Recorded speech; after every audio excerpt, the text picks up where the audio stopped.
देखिए अमित जी, आपको समझना पड़ेगा, ये जो मुकेश जी, हमारे मुकेश नायक जी आए हुए हैं, मेरा प्रणाम भी स्वीकार करें, ये एक अच्छे सज्जन व्यक्ति हैं। ये कभी भी जो भाषा है उसके लक्ष्मण रेखा को फांदते नहीं।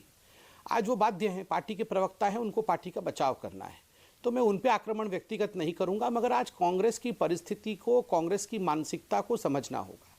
और मैंने जब अपने डिबेट को आरंभ किया था, मैंने कहा था आज ही नहीं, जब मोदी गुजरात के चीफ मिनिस्टर थे तब से जिस प्रकार का प्रहार, जिस प्रकार के षड्यंत्र को रच के 2002 के दंगों में मोदी जी को फंसाने की कोशिश, भरसर कोशिश कर ली, मगर आज अंततोगत्वा सुप्रीम कोर्ट में न केवल उन्हें क्लीन चिट मिला, अपितु सुप्रीम कोर्ट ने कहा यह एक डिजाइन था जिसमें कई लोग इन्वॉल्व थे, उनमें से कई लोग आज जेल के अंदर मौजूद हैं।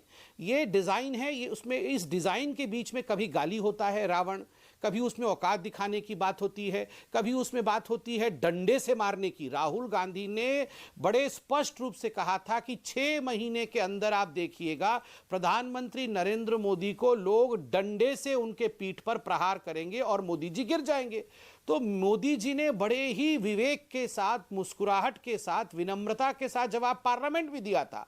और पार्लियामेंट में जवाब देते हुए कहा था मोदी जी ने कि कोई बात नहीं, राहुल जी चाहते हैं कि मुझ पे डंडा पड़े तो मैं अपने सूर्य नमस्कार की संख्याओं को बढ़ा दूंगा ताकि मेरा कमर और मेरी पीठ सख्त हो जाए और डंडों का असर उन पे कम पड़े।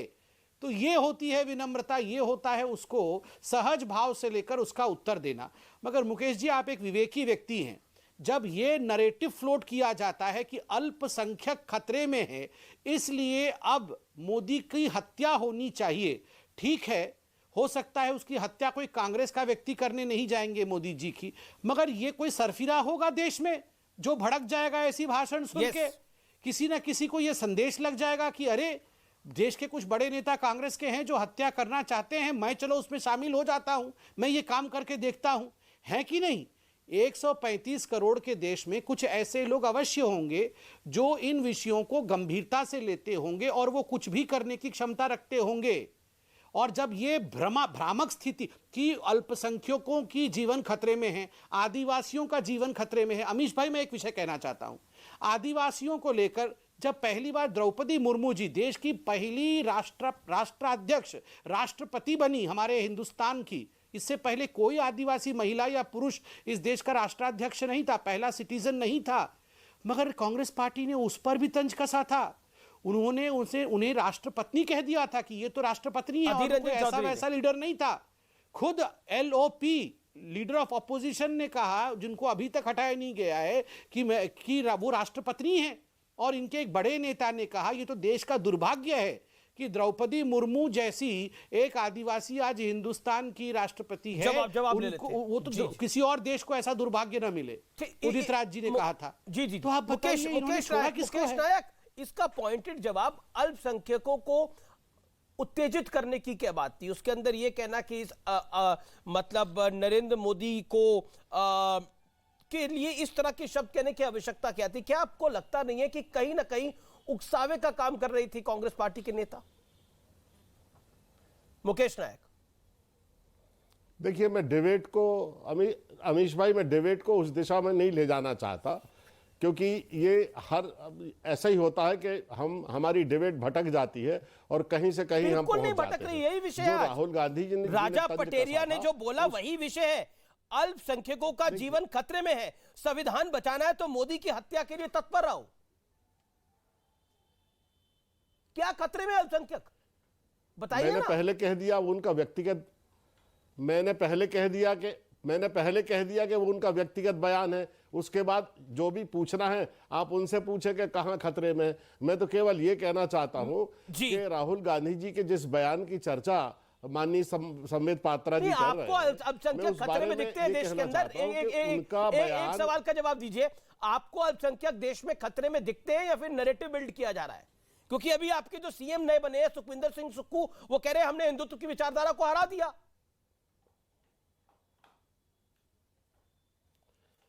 देखिए, जो मुख्यमंत्री जी कह रहे हैं वो इसलिए कह रहे हैं कि जो इस देश में कोई कहे कि हम मुस्लिम राष्ट्रवाद लाना चाहते हैं, कोई कहे सिख राष्ट्रवाद लाना चाहते हैं, कोई कहे हम हिंदू राष्ट्रवाद लाना चाहते हैं, कोई कहे हम ईसाई राष्ट्रवाद लाना चाहते हैं, उनका इशारा उस तरफ था ठीक है कि पूरी की पूरी देश की राजनीति का जो नैरेटिव है जिस दिशा में ले जाने का प्रयत्न था वो हिमाचल प्रदेश में चला नहीं, क्योंकि हिमाचल प्रदेश का बहुसंख्यक हिंदू जो है वो समता मूलक और समावेशी समाज का निर्माण करना चाहता है। और गुजरात का हिंदू क्या है? गुजरात का समाज क्या है? वो समता मूलक नहीं है।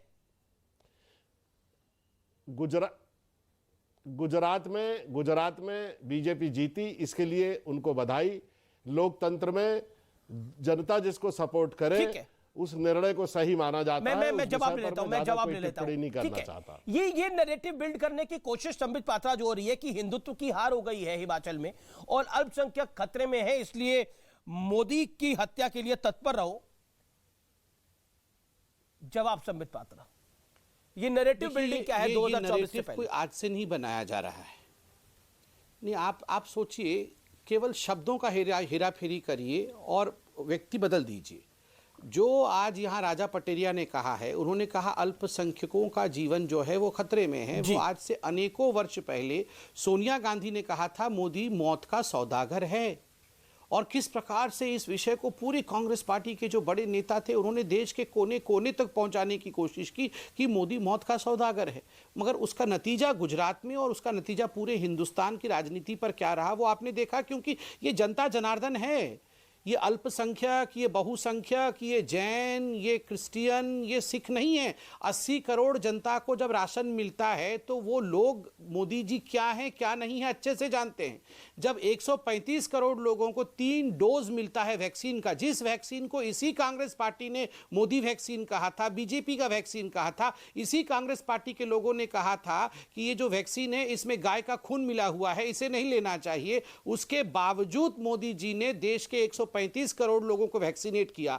और तो और कांग्रेस पार्टी के आधिकारिक मीडिया इंचार्ज ने मोदी जी का नाम कोविड के समय मोविड रखा और कहा कि ये तो लोगों को मारने के लिए जिम्मेदार है, ये तो मोविड हैं।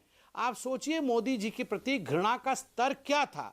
उसके बावजूद निरंतर मोदी जी ने हर फील्ड में काम किया है। जहां तक हिंदुत्व को हराने की बात है, देखो ये तो गांधी परिवार और खास करके सोनिया जी और राहुल जी का टारगेट है। ये कोई सुक्कू जी का विषय नहीं है, ये कोई सुक्कू जी ने नहीं कहा है।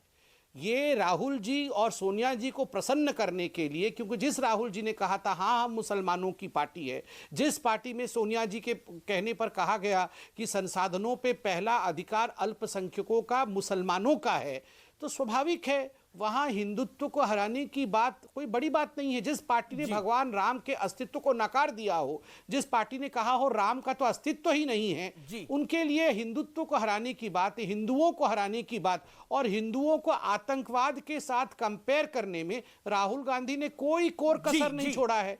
विदेशों में भी नहीं छोड़ा है, देश में भी नहीं छोड़ा है।